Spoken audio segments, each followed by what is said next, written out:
December 18th, 2026, two of the most expensive movies ever made open on the exact same day. Same date, same theaters, same popcorn. Avengers Doomsday, Robert Downey Jr. back from the dead, the Russo Brothers, Chris Evans back, basically every superhero who's ever been within 5 feet of a green screen. All in one film. And on the screen next door, Dune Part 3. Timothée Chalamet, Sand, more sand. Denis making more movies that make you feel slightly stupid for not reading the book. People are calling it Doomsday. I didn't come up with that. Someone on Reddit. And now we all have to live with it. I generally don't know who wins this, so let's figure it out.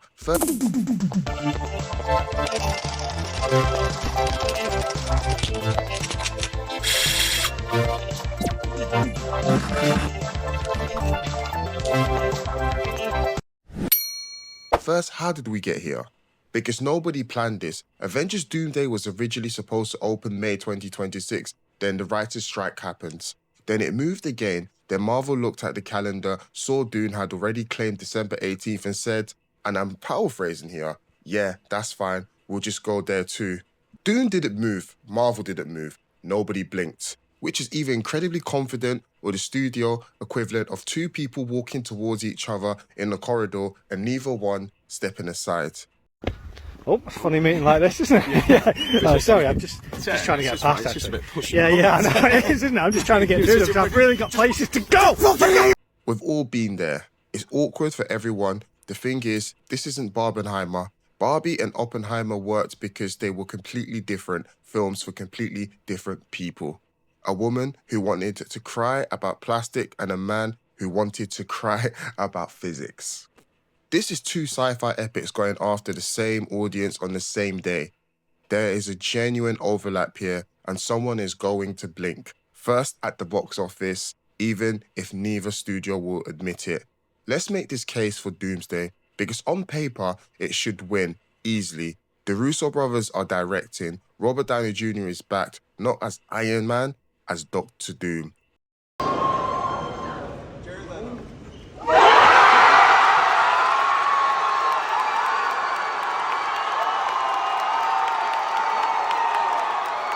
Which is either genius casting or the most expensive we ran out of ideas in Hollywood history. Possibly both. The cast is enormous. Chris Evans, Patrick Stewart, Ian McKellen, Pedro Pascal, Florence Pugh. Basically, if you've ever worn a costume in a Marvel film, you are in this movie, whether you wanted to be or not. Early tracking has Doomsday as the year's biggest film, and historically, in the math works, Spider-Man No Way Home made $1.9 billion. Deadpool and Wolverine made $1.33 billion. Both were nostalgia plays. Doomsday is trying to be the biggest nostalgia play Marvel has ever attempted. Here's my honest read-through. Marvel has had a rough few years. Phase 4 happened.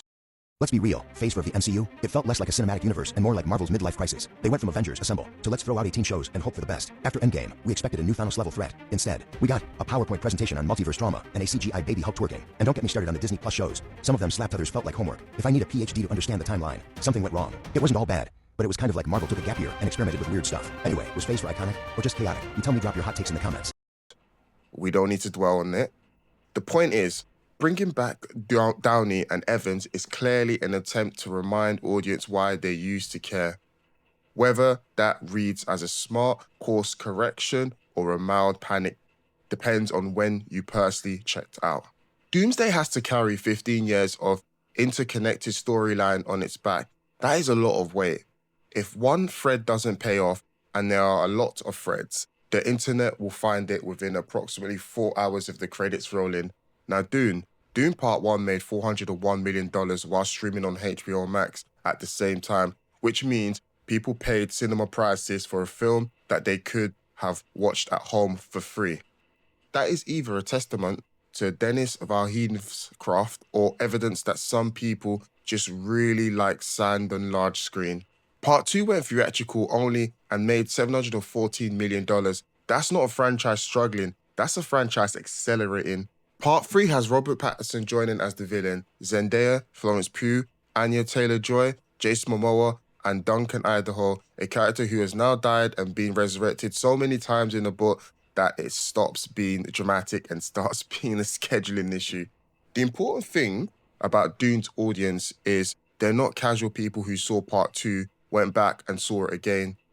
They read the books. They have their opinions about the spice. You don't want to get them started on the spice. Villeneuve's films don't collapse after opening weekends. They build, critics love them, award ceremonies love them. Dune Part 2 has a 92% on the Rotten Tomatoes. If Part 3 lands anywhere near that, it will be in the cinemas through January, while Doomsday fans are already arguing on Reddit about which cameo was pointless. Here's the part that keeps getting missed in every Who Wins article I've read.